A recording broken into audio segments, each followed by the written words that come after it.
reflective, iterative, empowering.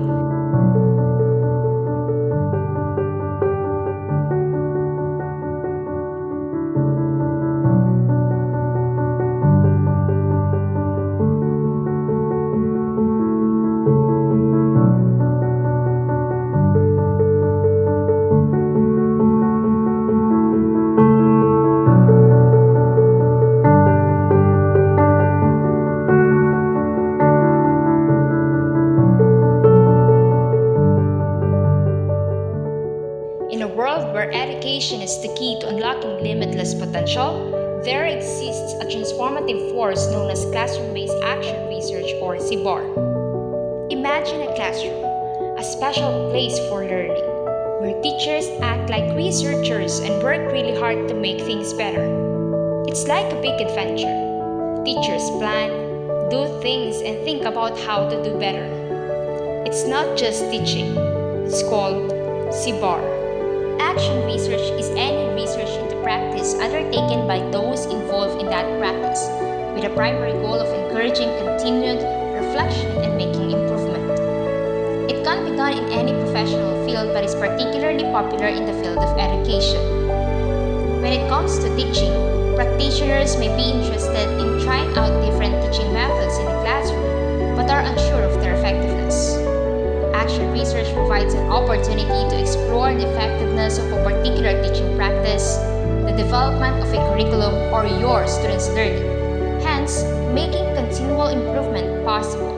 In other words, the use of an interactive action and research process enables practitioners to get an idea of what they and their learners really do inside of the classroom, not merely what they think they can do. By doing this, it is hoped that both the teaching and the learning occurring in the classroom can be better tailored to fit the learner's needs. Some of the important parts of the classroom-based action research were the introduction, problem identification, generation of alternative solution, and the plan of action. The introduction sets the stage for the problem-solving process. It provides context, background information, and the purpose of the problem-solving effort. This section often includes an overview of the issue at hand and why it is important to address. Next is the problem identification. In this part, it defines and articulates the problem or challenge. It involves understanding the current situation, identifying what is not working or needs improvement, and clearly stating the problem in specific terms. Effective problem identification is crucial for developing targeted solutions.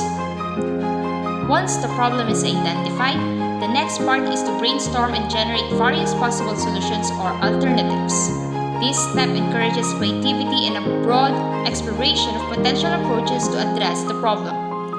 It is essential to consider a range of options before setting on a solution.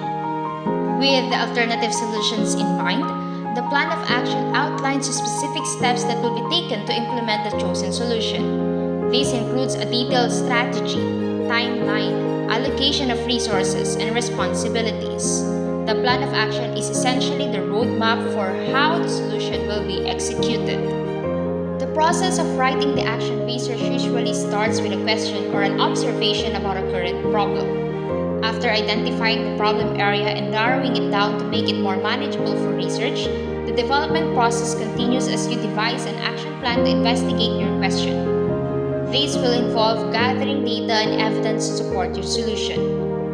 Common data collection methods include observation of individual or group behavior, taking audio or video recordings, distributing questionnaires or surveys, conducting interviews, asking for peer observations and comments, taking field notes, writing journals, and studying the work samples of your own and your target participants.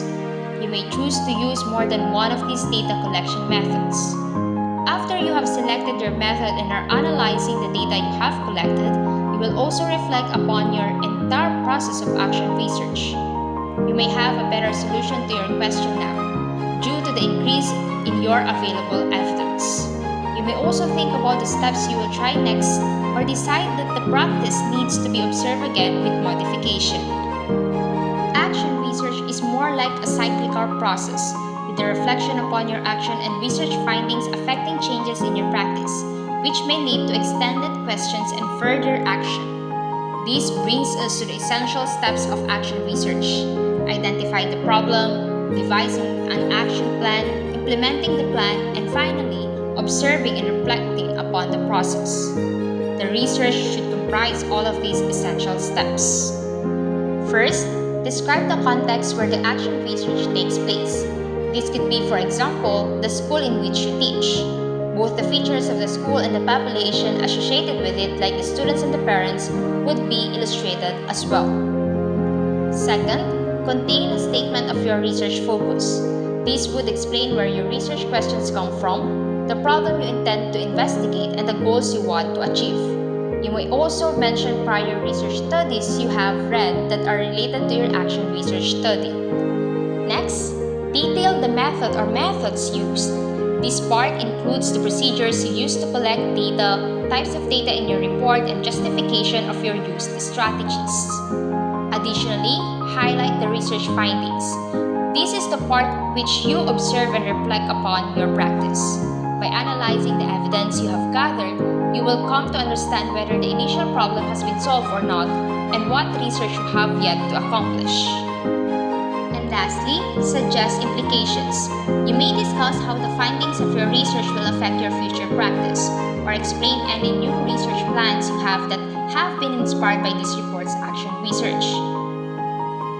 From identifying challenges to crafting innovative solutions, our teachers have become researchers shaping the future of their classrooms. Through the lens of CBAR, we've seen the classroom not just as a space for learning, but as a dynamic laboratory for improvement. The cycle of questioning, experimenting, and reflecting has illuminated pathways to enhance teaching practices and elevate student outcomes. Remember that CBAR isn't just a process, it's a mindset, a commitment to continuous improvement. The knowledge gained isn't confined to these walls. It's a beacon guiding educators toward a brighter, more effective teaching future.